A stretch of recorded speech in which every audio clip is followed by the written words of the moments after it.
que este problema só se resolveu, em parte, porque o Estado, a República, criou um programa, que foi o programa Pagar a Tempo e Horas, e com isso permitiu que a região se endividasse em 256 milhões e pudesse pagar parte dessa dívida. Ora, espantem-se com isto. O que é que o Governo Regional fez? O Governo Regional agarrou 70% desse dinheiro e sabem o que é que pagou? A Via Litoral, a Via Expresso, a Tâmega e o Farinha e a Agrela.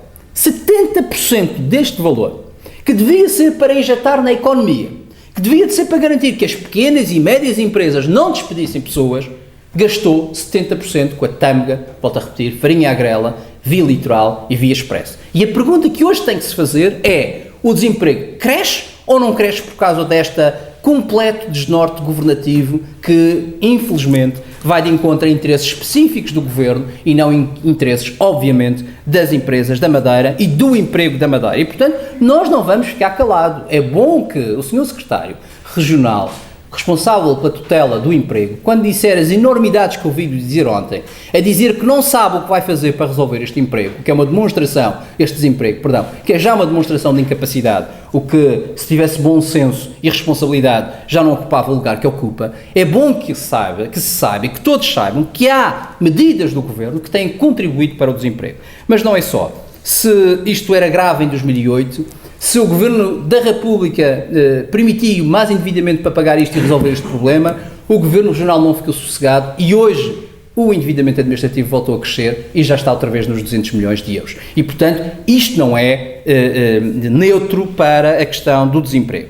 Ora, das questões do endividamento, queria ainda realçar uma outra coisa que me parece relevante, ou duas outras coisas. Primeiro, nós temos encargos plurianuais, e, portanto, encargos que ocorrem todos os anos durante 25 a 30 anos, é isto que está estabelecido.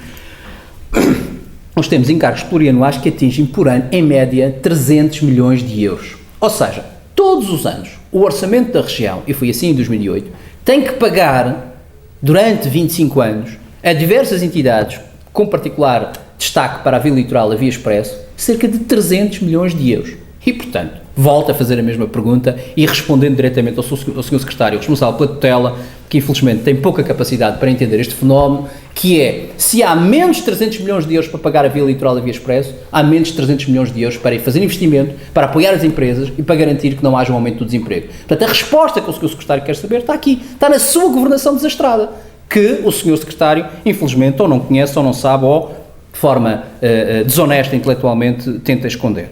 Ora, das questões ainda de endividamento, temos os encargos com a dívida, porque esta dívida, obviamente, tem que ser paga e, obviamente, tem encargos anuais. Ora, só a dívida direta e indireta, dívida direta e administrativa, estamos a falar que em 2008 custou-nos de encargos, não é de endividamento, 85 milhões de euros.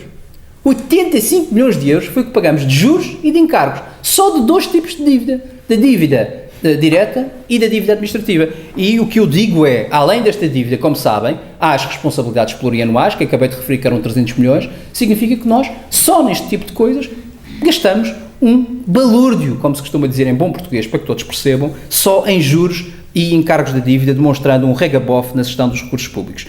Vamos às receitas, que é também muito importante explicar aos senhores secretários responsáveis, quer pelas finanças, quer pelo emprego, quer pela economia, o que é que se está a passar nesta matéria. Ora, as receitas da região, é interessante o que aconteceu em 2008, que é aliás o que acontece. Quem é que suporta grande parte das receitas da região? Há três componentes fundamentais.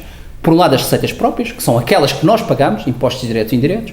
Por outro lado, são os passivos, ou seja, os empréstimos que pedimos, e em terceiro lugar vêm, ou melhor, em segundo lugar vêm o Estado e a União Europeia, e em terceiro lugar os passivos. Os passivos com 22% das receitas, o Estado e a União Europeia com 23% e nós, famílias e empresas, com cerca de 53%.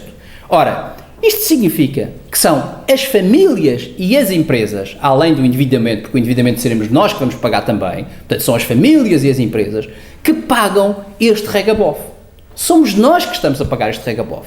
E quando se olha e se verifica que em 2008 o IRS aumentou 9,2% as receitas de IRS e aumentou 7,2% as receitas de IRC, há uma conclusão que temos que tirar. É que quem está a pagar o aumento do regabof ainda são as famílias. Com agravante, porque se nós olharmos para os Açores, e formos ver o que é que acontece em termos de IRS e de IRC, cada açoriano paga menos 700 euros, eu sublinho, do que cada madeirense. E, portanto, é preciso dizer aos senhores secretários responsáveis que se uma empresa paga mais impostos, é menos competitiva e tem menos condições de estar no mercado e, portanto, só há um caminho, tem que despedir pessoas. E, portanto, o aumento do desemprego é também consequência disto que aqui está, de uma política fiscal desordenada, de uma política fiscal que não vai de encontro àquilo que são os interesses da Madeira, quer seja das empresas, que têm que ser mais competitivas, quer seja das pessoas, porque reparem, se eu pagar menos IRS, menos impostos, eu tenho mais rendimento disponível, eu gasto mais nas empresas, eu aumento o consumo e com isso eu garanto também o meu contributo para impedir que as empresas fechem e que as empresas tenham menos negócio. Portanto, não perceber isto é não perceber nada de economia, é não perceber nada de governação e é fazer dos madeirenses patetas quando dizem pura e simplesmente que não sabem o que fazer com o desemprego. Em resumo, do ponto de vista político, é a execução orçamental do nosso ponto de vista e o acompanhamento daquilo que é um modelo governativo em 2009 e 2010, porque não temos execução orçamental, demonstrou, e volto a dizer, um caminho perigoso e irresponsável. Absolutamente. Basta olhar para os números que acabei de referir. Por outro lado, ainda quero sublinhar algo que me parece relevante. É que além deste desacerto governativo e desta incompetência governativa, o Sr. Secretário das Finanças tem vindo a acumular atitudes e intervenções ilegais que podem prejudicar ainda mais os madeirenses do ponto de vista orçamental. Eu lembro só de 3 que são ilegais e que podem levar à perda de receitas. Primeiro, em 2006, o Sr. Secretário das Finanças contratou uma subrogação de créditos que foi considerada pelo Tribunal de Contas ilegal e que pode ter consequências nas transferências para a Madeira. Em 2006, o Sr. Secretário Regional contratou uma titularização de créditos de 150 milhões de euros que ultrapassou o endividamento zero e que pode ter consequências para as transferências para a Madeira. Em 2007 ainda, o Sr. Secretário Regional utilizou a Patriram para uma operação que foi considerada de endividamento e que ultrapassou o endividamento zero e que pode ter consequências ou podia ter consequências para a Madeira. Ora, isto não é boa governação. Isto é descalabro governativo e, sobretudo, irresponsabilidade. Finalmente, a má utilização dos dinheiros públicos, o sobreendividamento, as prioridades de investimento erradas e irracionais demonstram, sobretudo, um desacerto no modelo de desenvolvimento.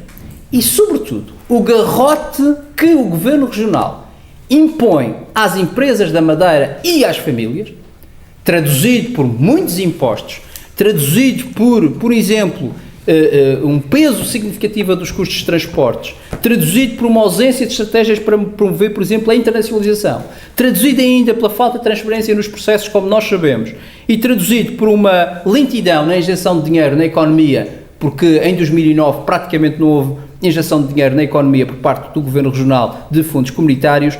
Tudo isto leva a que as empresas estejam menos competitivas, que as famílias estejam mais pobres e que, por essa via, haja menos dinheiro para injetar na economia por parte das famílias e haja menos dinheiro para as empresas poderem sobreviver e, por isso, têm que despedir pessoas. Este é o corolário, não de uma irresponsabilidade das empresas e das famílias, mas de uma irresponsabilidade do Governo Regional. Ora, por tudo isto que acabamos de dizer, sublinhar e, sobretudo, sustentar, porque nós não falamos de assuntos que não sustentamos, tudo isto que acabamos de dizer, deixamos um repto ao Governo Regional. E o repto ao Governo Regional é que nós achamos que os principais responsáveis por esta situação, e neste caso em particular, neste que falámos, podíamos falar de outros, mas neste que falámos hoje, estamos a falar do Sr. Secretário das Finanças, o Sr. Secretário Regional que tem tutela do emprego e o Sr. Vice-Presidente, deviam ponderar seriamente se têm condições para continuar a governar na região autónoma da Madeira. Ou seja, têm que ponderar seriamente se num quadro de grandes responsabilidades e desafios que a região tem, perante este currículo que estes senhores ostentam, porque não foi o PS Madeira, não foi o PS Nacional, não foi a União Europeia que governou a região e que governou este orçamento. Perante este currículo, se faz algum sentido pensar que estes senhores têm condições de manter-se à frente dos destinos da região autónoma da Madeira.